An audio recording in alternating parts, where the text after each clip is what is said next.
Welcome, everyone. I'm Lawrence McNamara with Connected 501, and we're here today interviewing Sarina DiBianca. Hello, Sarina. Thank you for having me, Lawrence. Let's start by first asking you, Sarina, what would you say to a student who wanted to pursue a nonprofit organizational position? First of all, I think nonprofit work is extremely hard and even more rewarding. And it's a calling, and you need to have a passion, like being a nurse, a doctor, a social worker. You need to have that passion for working with people. And not many people know that passion in their 20s. I certainly didn't. Well, the HIV was everything that you heard on the news. Mm-hmm.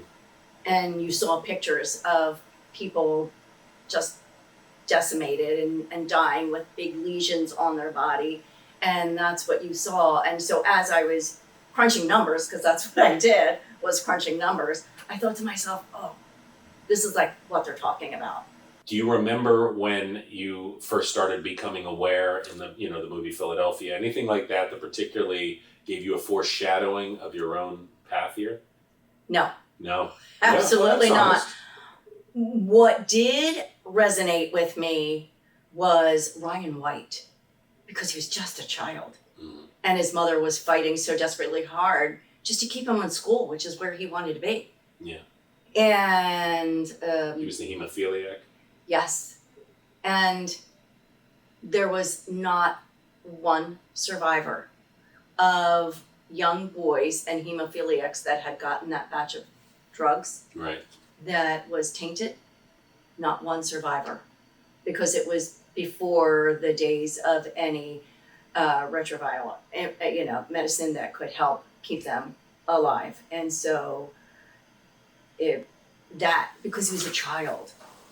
Yeah. So I mean, we can get into the stigma later, but the stigma of HIV and AIDS is there's no other disease. There's nothing like the stigma with this particular disease. Now, how can those returning to work or students volunteer to help and learn more about their potential career fields in nonprofit work? Life is a journey, and what you plan to do and what you end up doing are not always the same. So be a little fluid and be a little kind with yourself as you get older and you change and you grow. The path that you thought you had put out for you may not be the path that you end up with, but it is most likely the right path that you've learned to. It's you wind up where you belong. Exactly. Let's hope. Why did you choose to go to Stockton University, and what would you say to young people today who may not be sure what career path they want to explore in college or what they want to do professionally after school? Well, I went to community college first and then switched over to Stockton because it was local. I could live at home and not have to pay, for housing.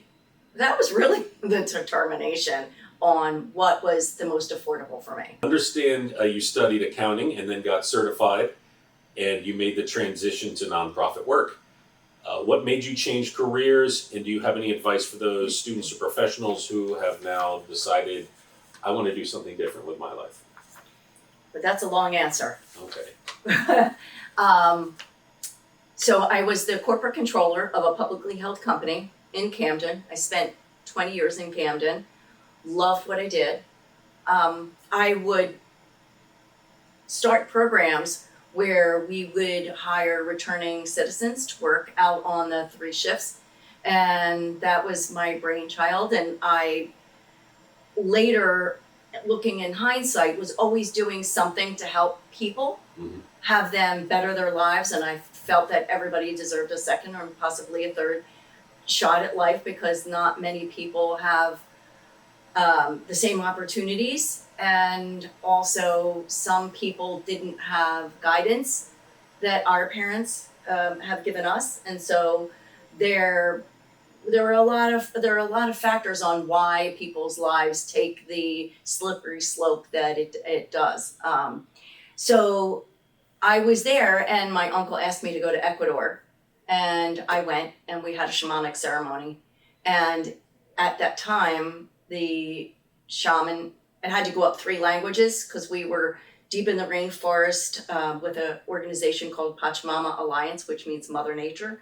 And they were teaching us all about Mother Nature and how we can save the earth before we run out of time, which we are running out of time. And it went from English to Spanish and from Spanish to Achuar, their native language. And he said, the spirit brought your spirit here by design, and you're to go back into the modern world and work with people that nobody else wants. And they're dream seekers, so we had to tell our dream. And so that night, my dream was raindrops, and then butterflies, and then a rainbow. And so he said to me, the spirit has the raindrops cleansing your spirit. The butterflies have let your spirit free. And the rainbow is to go to wherever the rainbow ends, for you to work with those people that no one else wants. Well, what does that mean to me? I'm crying. I'm like, I don't know what this means. And only when I came to Siloam did I understand that calling. Wow. Yeah. It's a heavy load. That I didn't know that you'd been on a vision quest there. What a fascinating. I've heard this before too, and it's so interesting that I've seen other people that have done things like that. Would you say that? I mean, obviously, that was a very formative moment. Would you recommend again that people sort of seek out? It sounds like you would. Disconnecting maybe from the idea of profession and a little bit more into vocation in a very deep, study of themselves? First of all, I was away from cell phones. I was away from computers. It was nothing but me, the 12 people I was with, Right. the rainforest, the Achuar, who were teaching us how the modern world is ruining the earth, all of it, which is true. And so what I went and thought I was supposed to learn and what I came home with was vastly different. Vastly different. So it's hard to put words on what I recommend that for other people. I don't know that everybody's journey is different. Mine blew me out of my socks. Came home crying, going, what am I supposed to do with my life? I have no idea. And it took me like it took me 6 years wandering through this path of nonprofits going, I know this is it. I left my corporate position because I come home and I say to my husband, Joe, I've got to change my life. And he's like, all right, what do we need to do? And I went with one nonprofit, and I knew immediately that it was a step in the right direction. I also knew it wasn't the place. Then I went to a second one, was also a step in the right direction. And when I got to Siloam, I came home and I said, this is going to sound really weird, but it smelled right. Like it's where I need to be.